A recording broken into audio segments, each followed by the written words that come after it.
بسم اللہ الرحمن الرحیم۔ السلام علیکم۔ رات کا آخری پہر ہو رہا تھا۔ سلطان اپنے حجرے میں بیٹھے اللہ تعالیٰ کی عبادت میں اس قدر مصروف تھے کہ انہیں ارد گرد کا بالکل بھی ہوش نہیں تھا۔ وہ عشاء کی نماز کے بعد سے اپنے حجرے میں آئے ہوئے تھے۔ انہوں نے باہر کا ایک دفعہ بھی رخ نہیں کیا تھا۔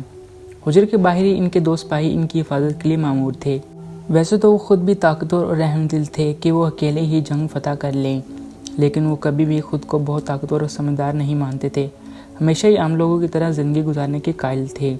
سلطان اپنے سپاہیوں کے ساتھ بالکل دوستانہ رویہ رکھتے تھے۔ کبھی بھی کوئی بھی سپاہی ان کے پاس آتا تو اس کے ساتھ بھی رحم دلی سے پیش آتے تھے۔ ایسے ہی بے وجہ سختیاں نہیں کرتے تھے۔ لیکن سلطان کے اصول بہت ہی زیادہ سخت تھے۔ جو بھی ان اصولوں کی پاسداری نہیں کرتا تھا، پھر سلطان کی سزا بھی اسی ہی ہوتی تھی کہ سامنے والا انسان اس کو برداشت کر لیتا تھا۔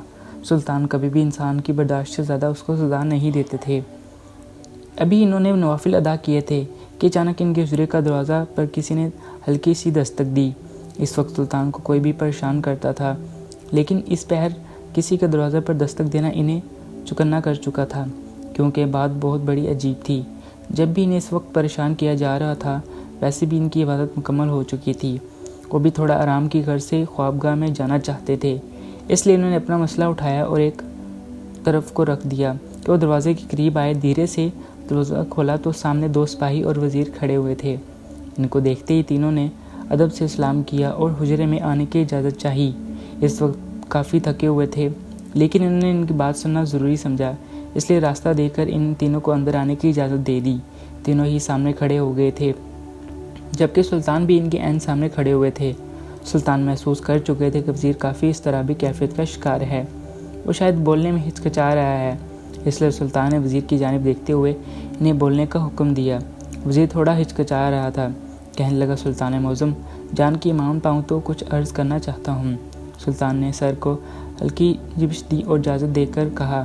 وزیر دھیرے دھیرے جو معاملہ پیش آ چکا تھا اور ان کے گوش گزار کرنے لگا، کیونکہ وہ ابھی تھوڑی دیر پہلے ہی باہر گیا ہوا تھا۔ سلطان عبادت میں مصروف تھے، اس لیے وہ قلعہ ہی گشت پر نکل گیا تھا، لیکن جو اپنی آنکھوں سے وہ دیکھ کر آیا تھا وہ سلطان کے علم میں ہونا بے حد ضروری تھا۔ جبکہ سلطان وزیر کی باتیں سننے کے حیران تھے۔ ان کی آنکھیں پھٹی کی پھٹی رہ گئیں، جبکہ دماغ کے رکیں بھی واضح طور پر نظر آ رہی تھی۔ اس وقت انہیں غصہ بھی آ رہا تھا۔ وہ حیران بھی تھے کہ ان کی رائے میں ایسا کام بھی ہو رہا ہے۔ انہوں نے وزیر کی جانب دیکھا اور حیرانی بڑے لہجے میں کہنے لگے، مگر ایسا کیسے ہو سکتا ہے؟ کیونکہ انسان اور کتا نہیں ایسا کر سکتے۔ وہ ایک ساختہ منفی میں کہتے تو وزیر ان کی پوری بات الف سے لے کر یہ تک بتاتا چلا گیا۔ اب سلطان کو اس بات پر یقین لانا ہی تھا لیکن وہ ایک بار پھر وزیر کو پکارتے ہوئے کہنے لگے، سچ سچ بتاؤ، یہ بات حقیقت پر مبنی ہے کہ نہیں؟ تم کوئی خیالی پلاؤ تو نہیں بنا رہے؟ اگر ایسا تو میں پہلے ہی آگاہ کر دوں تاکہ ہم اس مسئلے کی زیادہ چھان بین نہ کریں۔ جبکہ وزیر سلطان کی طرف دیکھتے ہوئے مضبوط لہجے میں کہنے لگا، سلطان معظم، میں مرنا پسند کروں گا لیکن آپ کے سامنے جھوٹ بولنا نہیں۔ ایک عالیشان بادشاہ کے سامنے میری کیا اوقات کہ میں جھوٹ بولوں؟ جبکہ سلطان وزیر کو ڈرپتے ہوئے کہنے لگے، خاموش ہو جاؤ، فضول باتوں سے پرہیز کرو اور صحیح بتاؤ۔ وزیر نے ایک نظر سلطان کو دیکھا اور کہنے لگا، سلطان معظم، میں بھی تھوڑی دیر پہلے یہ سارا ماجرا اپنی آنکھوں سے دیکھ کر آ رہا ہوں۔ مجھے جہاں تک لگتا ہے کہ یہ معاملہ ہر حال میں آپ کو اطلاع کریں گے۔ اگر آپ کو برا لگا تو میں معافی چاہتا ہوں۔ آئندہ میں یہ سب کرنے سے گریز کروں گا۔ اگر آپ کو اطلاع کروں گا۔ اگر آپ کو برا لگا تو میں معافی چاہتا ہوں۔ آئندہ میں یہ کرنے سے گریز کروں گا اور آپ کو اطلاع ضرور کروں گا۔ اگر آپ کو برا لگا ہو تو مجھے معاف کر دیں۔ آئندہ میں یہ کرنے سے گریز کروں گا، آپ کی اطلاع کے بغیر نہیں جایا کروں گا۔ سلطان دھیما سا مسکرائے اور قدم بقدم چلتے ہوئے وزیر کے قریب آئے اور ان کے کندھے پر ہاتھ رکھتے ہوئے کہنے لگے، ہمیں فخر ہے کہ آپ ہمارے وزیر ہیں جو اپنی ذمہ داری بخوبی جانتے ہیں۔ ہماری فوج میں جتنے بھی سپاہی اور وزیر ہیں وہ سب بھی ہمارے ہر کام میں آگے سے آگے ہوتے ہیں۔ بہت بہت شکریہ آپ کا گشت پر جانے کے لیے، ہماری ہر پریشانی کو اپنی پریشانی سمجھنے کے لیے۔ جبکہ وزیر نے سلطان کو مسکراتے ہوئے دیکھا تو وہ خود بھی دھیما سا مسکرایا اور سر جھکا کر سلام کر کے وہاں سے نکلتا چلا گیا۔ جبکہ سلطان حجرے میں ہی بیٹھ گئے تھے۔ ان کو سمجھ نہیں آ رہا تھا جو باتیں وزیر بھی بتا کر گیا تھا وہ سچا ہے یا نہیں۔ انہیں بہت زیادہ حیرت بھی ہو رہی تھی کہ ان کی رعایا میں ایسا کام بھی ہو چکا تھا اور انہیں اس بات کا علم تک ہی نہیں تھا۔ کافی دیر تک وہ اپنے حجرے میں ہی فجر کی نماز ادا کی اور حجرے سے نکل کر اپنے خوابگاہ میں آ گئے۔ وہاں ان کی بیوی ان کے سر پر لیٹی نیم کی وادیوں میں گھومتی ایک نظر انہوں نے فوراً اٹھ کر غسل وغیرہ کیا اور ناشتہ تناول کر کے دربار کی راہ لے لی۔ اس دوران انہوں نے اپنی زوجہ سے بھی بہت سی بات چیت کی تھی جن دونوں کے مابین رہنے والی تھی۔ جیسے وہ دربار میں داخل ہوئے تو تمام درباری ان کو آتا دیکھ کر اپنی نشست سے کھڑے ہو چکے تھے، جبکہ سلطان ایک شان سے چلتے ہوئے دربار میں داخل ہو گئے تھے۔ ان کے دربار میں قدم رکھنے کی دیر تھی کہ ان کا نام نعرہ بازی سے شروع ہو گیا۔ سب لوگ ہی سلطان کا نام لے کر زندہ آباد کا نعرہ لگا رہے تھے۔ سلطان کے چہرے پر ایک دھیمی مسکراہٹ تھی۔ وہ قدم بہ قدم چلتے ہوئے اپنی نشست کے پاس آئے اور وہیں پر کھڑے ہو کر سب پر ایک تائرانہ نگاہ ڈالی تو سب کے چہرے پر ہی پرجوش مسکراہٹ تھی۔ سلطان نے سب کو دیکھتے ہوئے بلند آواز میں سلام کیا اور سب کو بیٹھ جانے کا حکم دیا، جبکہ سب سلطان کے بیٹھنے کا انتظار کر رہے تھے۔ سلطان اس بات سے واقف تھے کہ اس لیے بنا کچھ بولے ہی اپنی نشست پر بیٹھ گئے تھے۔ ان کے بیٹھتے ہی تمام درباری بھی اپنی اپنی جگہ پر بیٹھ چکے تھے۔ سلطان نے سب درباریوں کا حال احوال دریافت کیا اور دربار کا آغاز کر دیا۔ ان کے روز کا معمول تھا، وہ ہمیشہ اپنے درباریوں کا حال احوال دریافت کرتے تھے۔ اگر ان کے درباریوں کو کوئی بھی مسئلہ پیش آتا تو دربار کا آغاز ہونے سے پہلے ہی سلطان اپنے درباریوں کا مسئلہ حل کر کے پھر رعایا کو دربار میں آنے کی اجازت دیتے تھے۔ دربار کا آغاز کیا جا چکا تھا۔ رعایا اپنے مسئلے کے لیے سلطان کی خدمت میں حاضر ہو رہی تھی، جس کو سن کر سلطان فوراً ان کے مسائل کا حل نکال رہے تھے۔ اگر بڑا مسئلہ ہوتا تو اس کو کل پر ڈال رہے تھے، لیکن انہوں نے کسی کو بھی مایوس کر کے نہیں بھیجا تھا۔ انہی سب چیزوں سے متعلق اس دورانیے میں ایک عورت دربار میں کتے کے ساتھ حاضر ہوئی۔ سلطان یہ چیز بڑی معیوب لگ رہی تھی۔ کتا جانور حرام ہے، اس لیے سلطان دربار میں کتے وغیرہ کو لانے کی اجازت نہیں دیتے تھے، لیکن کتا لانے والی کو جنس عورت تھی۔ وہ عورت ذات کو ہمیشہ عزت کرتے تھے، ان سے ادب و احترام سے بات کرتے تھے، اس لیے انہوں نے ہاتھ کے اشارے سے ہی اپنے سپاہی کو اشارہ کر دیا تھا کہ اس عورت کو دربار میں آنے دیا جائے۔ اس عورت کے ساتھ کیا مسئلہ تھا جو وہ کتے کے ساتھ دربار میں حاضر ہو رہی تھی؟ وہ سیدھی چلتی ہوئی سلطان کی نشست کے بالکل عین سامنے اپنے کتے کے ہمراہ کھڑی ہو چکی تھی۔ سلطان نے ایک نظر اس کتے کو دیکھا، اس کے بعد اس عورت کو دیکھتے ہوئے سوال کیا، اے عورت، تم یہاں کیوں آئی ہو؟ وہ بھی ایک ایسے جانور کے ساتھ جو حرام ہے، کہ تمہیں اس بات سے ناواقف ہو کہ ہمارے دربار میں کتا لانے کی اجازت نہیں ہے۔ اس عورت نے سلطان کی جانب دیکھا اور اچانک ہی گھٹنوں کے بل زمین پر بیٹھ کر ہزاروں قطار رونے لگی، جبکہ دھیرے دھیرے اپنے کتے کو پشت پر ہاتھ بھی پھیر رہی تھی۔ سلطان کے لیے سب کچھ بہت ہی عجیب سا تھا، اس لیے وہ بے ساختہ اور نشست سے کھڑے ہوئے اور اس عورت کی جانب دیکھتے ہوئے کہنے لگے، یہاں پر اس طریقے کی، لیکن اگر تم اس طریقے سے ہی کر کے ہمارا اپنا وقت ضائع کرو گی تو یہ بہت ہی غلط بات ہے۔ وہ عورت سلطان کی بات سن کر ان کی طرف متوجہ ہوئی اور سلطان سے کہنے لگی، سلطان معظم، میں نہیں جانتی کہ آپ میرا یہ مسئلہ حل کر پائیں گے یا نہیں، لیکن میں آپ کے پاس بڑی امید سے اور آس سے آئی ہوں۔ خدا را میرے مسئلے کا حل کیا جائے اور مجھے میرا شوہر دے دیا جائے۔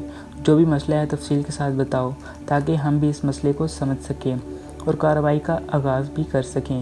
اس عورت نے یہ سنا تو وہ اپنی جگہ سے کھڑی ہو گئی، جبکہ سلطان معظم، میرے ساتھ چند روز ایک عجیب سا واقعہ پیش آ رہا ہے۔ میری شادی کو ابھی اتنا عرصہ نہیں ہوا، تقریباً 4 سے 5 مہینے ہوئے ہیں۔ یہ مسئلہ میری شادی سے پہلے ہرگز نہیں تھا، بس مجھے یہ مسئلہ اپنی شادی کی رات محسوس ہوا تھا، اس کے علاوہ تو میرے ساتھ ایسا کبھی بھی نہیں ہوا۔ سلطان نے سر کو ہلکی جنبش دی، وہ بہت ہی غور سے اس عورت کا مسئلہ سن رہے تھے۔ عورت مزید کہنے لگی، سلطان معظم، شادی کی رات جب میں اپنے گھر سے رخصت ہو کر اپنے شوہر کے گھر آئی تو مجھے بہت ہی عجیب سی خوفناک سی آواز اپنے کمرے کے اندر سنائی دی، لیکن میں نے اس آواز کو فوراً ہی جھٹک دیا تھا کیونکہ وہ میری شادی کی رات تھی، اس لیے میں زیادہ ان چیزوں پر دھیان نہیں دیتی چاہتی تھی۔ تھوڑی دیر بعد میرے شوہر بھی کمرے کے اندر آ گئے تھے، ہم دونوں آپس میں مگن ہو گئے تھے، لیکن اگلی صبح میرے ساتھ بہت ہی عجیب واقعہ پیش آیا تھا۔ میرے شوہر آگے پیچھے کوئی نہیں تھا، بس ایک بڑی بہن تھی جس کی شادی ہو گئی تھی اور اپنے گھر کی ہوئی تھی، اس لیے اگلے روز سے ہی مجھے اپنے گھر کا کام کاج سنبھالنا تھا۔ میرے شوہر کا کام پر جانا تھا، اس لیے میں اٹھ کر ان کے لیے ناشتہ تیار کرنے کچن میں گئی۔ میں خود ہی مگن ناشتہ میں تیار کر رہی تھی۔ میں نے چارپائی پر باقاعدہ اپنی آنکھوں سے چھوٹے سے بچے کو روتے ہوئے دیکھا۔ میں بہت زیادہ خوفزدہ ہو گئی تھی، نہ جانے وہ بچہ کس کا تھا، ہمارے گھر کے اندر جو موجود تھا۔ پہلے میں اس بچے کے قریب جانا چاہتی تھی، لیکن میرے دل میں ایک عجیب سا ڈر پیدا ہو گیا تھا، اس لیے میں واپس گھر کے اندر آ گئی اور اپنے شوہر کو بتایا کہ باہر چارپائی پر کسی کا بچہ بلک بلک کر رو رہا ہے، ہم دونوں کو چاہیے کہ ہم اس بچے کو اٹھا کر سے چپ کروا دیں۔ میرے شوہر حیران ہوا اور کہنے لگا، ارے پاگل ہو گئی ہو کیا؟ تم نہیں جانتی یہاں پر کون سا نامولود بچہ ہے؟ یہاں پر تو کوئی بچہ نہیں ہے، تمہارے علاوہ اور میرے علاوہ یہاں تو کوئی بھی نہیں ہے، شاید تمہیں کوئی غلط فہمی ہوئی ہے۔ میری شوہر سمجھ رہا تھا شاید مجھے وہم ہوا ہے، لیکن میں نے فوراً ہی ان کو غلط فہمی دور کی اور ان کے ہاتھ تھام کر باہر لے آئی۔ لیکن باہر آتے ہی میرا 14 طبق روشن ہو گئے، میری آنکھیں پھٹی کی پھٹی رہ گئیں کیونکہ چارپائی پر کوئی بچہ موجود نہیں تھا۔ میں حیران تھی کہ یہ بچہ کہاں گیا۔ ابھی تھوڑی دیر پہلے ہی تو وہ بچہ چارپائی پر لیٹا رو رہا تھا۔ تمہیں وہم ہوا ہے، شاید رات بھر نیند نہ آنے کی وجہ سے تمہیں ایسے ویسے خیال آ رہے ہیں۔ ناشتہ تیار کرنے کے بعد تم سو جانا۔ میرے شوہر مجھے ٹال چکے تھے، لیکن سلطان معظم میں نے خود اپنی آنکھوں سے وہ بچہ چارپائی پر دیکھا تھا۔ میں حیران تھی کہ وہ چھوٹا سا بچہ خود وہاں سے کیسے جا سکتا ہے۔ یقیناً ہمارے گھر میں کوئی آیا تھا جو اس بچے کو لے کر گیا تھا۔ میرے دل میں ایک عجیب سا خوف پیدا ہو گیا تھا، مجھے انجانے خیالات آ رہے تھے، میرے دل بہت برے طریقے سے ڈر چکا تھا۔ یقیناً اس گھر میں کوئی معاملات تھے، جب ہی ایسے مسائل پیش آ رہے تھے۔ میں فوراً اپنے شوہر کو کہا کہ میں اس گھر میں نہیں رہ سکتی، مجھے بہت ڈر لگ رہا ہے۔ آپ ایک کام کریں، مجھے کام پر جانے سے پہلے ممی کے گھر چھوڑ دیں تاکہ میں سارا دن وہاں گزار لوں اور رات کو آپ کے ساتھ گھر آ جاؤں۔ لیکن میرے پاس اتنے پیسے نہیں تھے کہ میں کوئی دوسرا کام تمہارے لیے خریدوں۔ تمہیں اسی گھر میں رہنا ہوگا، اس لیے آج کا دن تمہیں اکیلے یہاں گزارنا ہوگا تاکہ تم عادت ہو جائے۔ میرا دل بہت طریقے سے ڈر رہا تھا۔ میں مسلسل اپنے شوہر کو منفی کر رہی تھی، لیکن وہ میری بات سننے کی راہداری نہیں کر رہے تھے اور مجھے تنہا چھوڑ کر وہ ناشتہ کر کے بعد میں چلے گئے۔ بہت ڈر لگ رہا تھا، اس سے پہلے میں کبھی بھی اکیلے میں گھر میں نہیں رہی تھی، شادی سے پہلے تو میرے ساتھ ایسا کچھ نہیں ہوا، اس لیے میں مطمئن تھی کہ شادی کے بعد بھی آرام سے رہ لوں گی اپنے گھر میں۔ بلاکسر ڈر رہی تھی، ایسا کچھ بھی نہیں ہوا تھا۔ جو بچہ میں نے اپنی آنکھوں سے دیکھا تھا، اس کا غائب ہو جانا مجھے بہت زیادہ خوف میں مبتلا کر چکا تھا۔ میں ایک جگہ پر ہی بیٹھی رہی گی کیونکہ مجھے بالکل ہمت نہیں تھی کہ میں باہر کمرے میں جا کر کام وغیرہ کروں، لیکن کب تک میں کمرے میں بیٹھی رہتی۔ شام میرے شوہر آ جانا تھا، گھر بھی بہت زیادہ گندا ہو رہا تھا اور کھانا وغیرہ بھی بنانا تھا، اس لیے میں نے اللہ کے نام کی تسبیح کرتے ہوئے کھڑی ہوئی اور گھر کا کام وغیرہ کرنے لگی۔ میں کچن میں کھانا بنا رہی تھی کہ اچانک ہی مجھے ایسا محسوس ہوا جیسے میرے پیچھے کوئی کھڑا ہے۔ سلطان معظم جب میں نے پیچھے مڑ کر دیکھا تو میرے 14 طبق روشن ہو گئے کیونکہ میرے پیچھے ایک بہت ہی خوبصورت مرد کھڑا ہوا تھا۔ وہ دیکھنے میں بہت ہی زیادہ حسین تھا۔ ایک پل تو میں مجھے اسے دیکھ کر مبہوت ہی رہ گئی، لیکن فوراً ہی ہوش کر کے دنیا میں لوٹی کیونکہ حقیقت تھی، اگر کوئی مرد میرے گھر میں موجود تھا تو یہ بہت ہی غلط بات تھی، اور اس دوران میرے شوہر گھر میں آ جاتے تو اس گھر مرد کو میرے ساتھ دیکھ لیتے تو نہ جانے وہ کیا سوچتے، کیونکہ ابھی ہم دونوں کے بیچ اتنی زیادہ بات چیت نہیں تھی۔ اور اس اجنبی مرد کی طرف دیکھتے ہوئے میں نے اسے نہ جانے کے لیے کہا کہ تم یہاں سے جاؤ، کون ہو تم؟ میں بہت زیادہ گھبرا چکی تھی، اس لیے مجھے کچھ سمجھ نہیں آ رہا تھا مجھے کیا کرنا تھا۔ جبکہ میری بات سن کر وہ خوبصورت نوجوان مسکرایا اور کہنے لگا، میں یہاں سے جانے کے لیے نہیں بلکہ تمہیں لے جانے کے لیے آیا ہوں۔ تمہیں دیکھتے ہی میں عاشق ہو چکا ہوں، میں تمہارے ساتھ زندگی گزارنا چاہتا ہوں۔ اگر تم نے میری بات کو نہیں مانا تو یاد رکھنا تمہارے لیے تمہاری زندگی بدتر بن جائے گی، تم مرنے کی دعا کرو گی لیکن تمہیں موت بھی نصیب نہیں ہوگی۔ مجھے نہیں معلوم تھا کہ وہ شخص کون تھا، میری شادی کے دوسرے دن ہی مجھے ایسی باتیں کر رہا تھا۔ میں نے اس اجنبی شخص کی طرف دیکھا اور اس کو کہا، تم کون ہو اور کیوں میری زندگی برباد کرنا چاہتے ہو؟ میری شادی ابھی ہوئی ہے، میرے شوہر میری اس خطا کو معاف نہیں کریں گے، خدا را مجھ پر رحم کرو اور یہاں سے چلے جاؤ۔ میں تمہارے ساتھ نہیں کہیں جاؤں گی، نہ ہی تم سے محبت کروں گی، کیونکہ میں اپنے شوہر کی وفادار رہنا چاہتی ہوں۔ میں اس آدمی کو تحمل سے سمجھا کر بھیجنا چاہتی تھی کیونکہ میں نہیں چاہتی تھی کہ کوئی بڑا مسئلہ بنے۔ بعد میں نے جب کہ وہ اچانک ایک عجیب سی آواز میں کیا کہنے لگا تھا، وہ دیکھتے ہی وہ قدم بہ قدم چلتے ہوتا چلا گیا اور برآمدے میں جاتے ہی وہ غائب ہو گیا۔ بھاگ کر برآمدے میں آئی لیکن وہاں پر وہ خوبصورت نوجوان موجود ہی نہیں تھا، یعنی وہ کوئی عجیب ہی مخلوق تھی۔ میں بہت زیادہ خوفزدہ ہو گئی تھی، کافی دیر تک میں چارپائی پر بیٹھی زاروں قطار رو رہی تھی۔ یکدم ہی میرے دل میں بہت زیادہ خوف پیدا ہو گیا تھا، اس لیے میں نے اپنی جگہ سے اٹھی اور اپنے گھر کی چادر لپیٹ کر امامہ کر کے گھر چلی گئی۔ رات کو جب میری شوہر گھر آئے تو انہیں ملی، میں نہیں ملی، تو اماں کے گھر آئے۔ انہوں نے وہاں آ کر مجھے بہت ڈانٹا کہ تمہیں اکیلے اتنی دور نہیں آنا چاہیے تھا، لیکن انہیں میں کچھ بتانے سے قاصر تھی۔ مجھے ہمت ہی نہیں پیدا ہو رہی تھی کہ میں اس واقعے کے بارے میں انہیں کیسے بتاتی۔ وقت گزر رہا تھا، میں شوہر کے ساتھ واپس گھر آ گئی تھی۔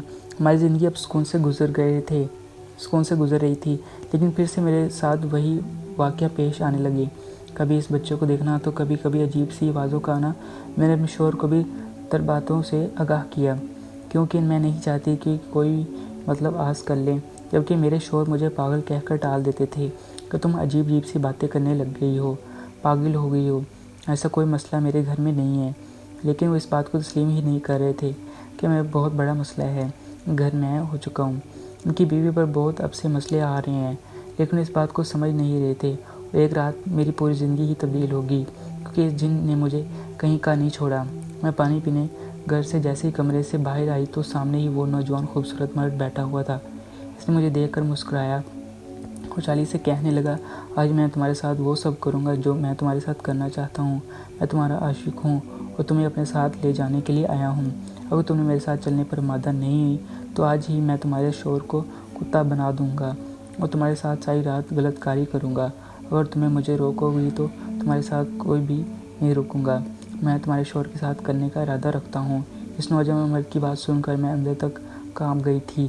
میں فوراً اس کے قدموں میں بیٹھ گئی اور سر منفی کرتے ہوئے کہنے لگی، نہیں خدارا، میرے ساتھ ایسا ظلم نہیں کرو۔ آپ تو جنزاد ہیں، آپ کے پاس تو بہت سی لڑکیاں آ جائیں گی، آپ جس کے ساتھ چاہیں اپنی ارادہ رنگین کر لیں، لیکن خدارا میری ہستی کھلتی زندگی کو برباد نہ کریں، میرے شوہر کے ساتھ یہ ظلم نہ کریں۔ آپ کیوں اتنے حیوان بنتے جا رہے ہیں؟ آپ تو کہتے ہیں کہ آپ مجھ سے محبت کرتے ہیں، بھلا محبت کرنے والے اتنے ظالم ہوتے ہیں؟ میں نے اس کو جذباتی کرنا چاہتی تھی، لیکن میں نہیں جانتی تھی یہ تمام تر باتیں اس کے لیے بیکار ہیں۔ اس نے میری بات سن کر قہقہ لگایا اور اچانک ہی مجھے دبوچ لیا اور دیکھتے ہی دیکھتے وہ میرے ساتھ غلط کاری کرنے لگا۔ سلطان معظم میرے جسم پر ایسے قابض ہو گیا تھا، اسے ایسی ملکیت تھی، اپنی منمانی کر کے مجھ سے دور ہوا اور گھر سے غائب ہو گیا۔ اور جب میں روتے ہوئے کمرے کے اندر آئی تو سامنے کا منظر دیکھ کر میری روح تک کانپ گئی۔ مجھے یقین نہیں آیا کہ ایسا حقیقت میں بھی ہو سکتا ہے۔ سلطان معظم، کیونکہ سامنے بستر پر میرے شوہر کی بجائے یہی کتا موجود تھا۔ اس جنزادے نے اپنی بات پوری کر دی اور اس نے میرے شوہر کو کتا بنا دیا تھا۔ سلطان معظم، میری زندگی برباد ہو گئی ہے، میں کہیں کا نہیں گئی، اس جنزادے نے مجھے کہیں کا نہیں چھوڑا۔ سلطان معظم، کچھ بھی کر کے میرے شوہر کو واپس لا دیں، میری شادی کو ابھی اتنے روز بھی نہیں ہوئے، میں اپنی ہستی کھلتی زندگی دوبارہ شروع کرنا چاہتی ہوں۔ میں وعدہ کرتی ہوں کہ میں یہ شوہر اور یہ شہر اور یہ گھر چھوڑ کر ہمیشہ کے لیے چلی جاؤں گی، بس آپ کچھ کر کے میرے شوہر مجھے واپس لوٹا دیں۔ وہ لڑکی روتی جا رہی تھی اور اپنا مسئلہ سلطان کو بتاتی جا رہی تھی۔ سلطان حیران تھے کہ ایسا حقیقت میں بھی ہو سکتا ہے، لیکن وہ جلدی خود کو قابو کر کے اس عورت کو دلاسا دے کر وہاں سے بھیج چکے تھے۔ کل رات جو باتیں وزیر نے ان کے گوش گزار کی تھی وہ کچھ اس طرح کی تھی کہ وہ اپنی آنکھوں سے ایک گھر کو دیکھ کر آئے تھے جہاں پر بہت سے کتے رہتے ہیں۔ وہاں پر دو باتیں سمجھ آ گئیں، یعنی یہ کام بھی ان دونوں نوجوان مردوں کا ہی تھا۔ سلطان نے رات کو انتظار کیا تھا، کیونکہ ان دونوں مردوں کو رنگی ہاتھوں پکڑنا آتے تھے۔ وہ ان بے قصور مردوں کو بھی ان کی بیویوں کے پاس لوٹانا چاہتے تھے۔ رات کا دوسرا پہر ہوا تو سلطان اپنے وزیر اور اپنے سپاہیوں کے ہمراہ اس گھر کی جانب گامزن ہو چکے تھے، کیونکہ دوپہر کے وقت وہ دونوں نوجوان گھر سے غائب ہو گئے تھے اور وہاں پر ایک کتا بھی موجود نہیں تھا۔ ان کو رنگے ہاتھوں وہ لوگ رات کے وقت ہی پکڑنا چاہتے تھے۔ سلطان و وزیر جیسے ہی بنا کچھ سوچے سمجھے اس گھر میں داخل ہوئے تو سامنے ہی وہ مرد بیٹھے ان کتوں کی پشت پر ہاتھ پھیرنے کے لیے لگا رہے تھے، لیکن سامنے سلطنت کے بادشاہ ان کے وزیر کو دیکھ کر وہ اندر تک کانپ گئے تھے۔ رات کے وقت ان دونوں مردوں کا کال کوٹری میں بند کر دیا گیا، جبکہ سلطان بہت ہی آبدیدہ نظر آ رہے تھے۔ انہیں بہت دکھ ہو رہا تھا کہ کچھ لوگ اتنے گہرے ہو چکے ہیں کہ اپنی حفاظت مٹانے کے لیے کن کن چیزوں کو بیچ لے کر آ رہے ہیں اور نہ جانے ان مردوں کو کہاں بھیج رہے تھے۔ اس کی وجہ سے وہ مسلمان مرد بکتے جا رہے تھے۔ کافی دیر تک وہ اپنے محل کی چھت پر ہی ٹہل رہے تھے، ان تمام تر معاملات کے بارے میں سوچ رہے تھے۔ صبح دربار کا آغاز کرتے ہی سلطان نے ان دونوں مردوں کو دربار میں طلب کر لیا، جبکہ اس عورت کو بھی بلاوا بھیج دیا گیا جس کے سارے یہ مسئلہ پیش آیا تھا۔ جبکہ اس عورت نے بھی دونوں مردوں کو جیسی شکل چہرہ دیکھا تو ایک بار پھر خوف سے لرز اٹھی۔ سلطان کی طرف کہنے لگی، سلطان معظم یہی ہے وہ جن زادی جنہوں نے میری عصمت دری کی اور میرے شوہر کو کتا بنا دیا۔ سلطان کی رگیں پھول اٹھیں۔ وہ جن زادہ باقاعدہ کانپ رہا تھا، یعنی وہ کوئی جن زادہ نہیں بلکہ ایک اشرف المخلوقات یعنی انسان تھا۔ سلطان نے اس آدمی کی جانب دیکھا اور کہنے لگے، سچ سچ ساری حقیقت ہمارے سامنے اگل دو۔ اگر تم نے کسی بات چھپانے کی ذرا برابر بھی کوشش کی تو یاد رکھنا تمہیں ایسی موت ماریں گے تم نے کبھی ایسی موت کے بارے میں تصور بھی نہیں کیا ہوگا۔ اس آدمی نے جب یہ بات سنی تو وہ ڈر کے ساری حقیقت سلطان کے سامنے کھول چکا تھا کہ وہ جن زادہ نہیں بلکہ ایک انسان ہے۔ وہ حرکتیں ہر جگہ کرتے ہیں، لوگوں کو بیویوں سے ہوس مٹاتے ہیں اور ان کی مردوں کو دوسرے مالک بھیج دیتے ہیں۔ پھر وہ سلطان کی سلطنت کے خلاف سازی رچ کر اس سلطنت پر حملہ آور ہوتے تھے اور ان مردوں کی جگہ ان عورتوں کو کتے تھما دیے جاتے تھے۔ یہ بات سن کر سلطان کو غصہ آخر ہی آسمان تک پہنچ چکا تھا۔ وہ نشست سے غصے کے عالم میں کھڑے ہوئے اور دہاڑتے ہوئے کہنے لگے، ابھی کہ ابھی ہمارے تمام مردوں کو جہاں جہاں تم لوگوں نے بھیجا ہے وہاں سے واپس بلواؤ، نہیں تو یاد رکھنا ہم تمہیں ایسی موت ابھی کہ ابھی ماریں گے تم نے کبھی سوچا بھی نہیں ہوگا۔ وہ آدمی سلطان کی بات سن کر گھٹنوں کے بل زمین بوس ہو گیا اور ہاتھ جوڑتے ہوئے کہنے لگا، سلطان معظم جیسا آپ کہتے ہیں ویسا ہی ہوگا، لیکن خدا را ہماری جان بخش کر دی جائے، ہم دوبارہ ایسا کام کبھی نہیں کریں گے۔ سلطان نے اس آدمی کو ایک نظر دیکھا اور سر اس بات میں ہلا کر کہا، جاؤ پہلے ان آدمیوں کو بلاؤ، اس کے بعد ہی ہم تمہارا فیصلہ کریں گے۔ جبکہ ان دونوں مردوں کے بھیجنے کے سلطان نے ان کچھ سپاہی بھی چھوڑ دیے کہ اگر یہ لوگ بھاگنے کی کوشش کریں تو انہیں واپس پکڑ کر لے آیا جائے۔ جبکہ آندھا فرق کے بعد مرد سے چڑھنے لگتے اور شہید ہو گئے، لیکن وہ آدمی واپس آ گئے جس کی بیوی دربار میں شکایت لے کر آئی تھی۔ جبکہ سلطان نے فوراً ان دونوں مردوں کو بڑے دربار میں ہی سر قلم کر دیا، کیونکہ ان کے اصولوں میں ایک بھی شامل نہیں تھا زناکاری کرنے والوں کو زندگی نہیں دینی چاہیے۔ جبکہ وہاں سلطان کا شکریہ ادا کر کے اپنے شوہر کی عمرہ واپس لوٹ گئی۔ اس واقعے سے یہ بات ثابت ہوتی ہے کہ بعض اوقات انسان کو جو چیز دکھائی جا رہی ہوتی ہے وہ سچ پر مبنی نہیں ہوتی، اس کے پیچھے بہت سے راز چھپے ہوتے ہیں۔ لیکن اگر انسان کو بیوقوفی کی آنکھوں سے دیکھے تو ان پہ یقین کر لے اور اس طریقے سے خوف سے لڑتا رہتا ہے اور دکھاوے ہوئے جھوٹ پر یقین کر لیتا ہے۔ تو گائز یہ تھی ہماری آج کی ویڈیو، امید ہے آپ لوگوں کو پسند آئی ہوگی۔ اگر آپ لوگوں کو پسند آئی تو ہمارے چینل کو لازمی لائک شیئر اور سبسکرائب کریے گا۔ آپ لوگوں کا بے حد شکریہ، ملتے ہیں نیکسٹ ویڈیو میں، اللہ حافظ۔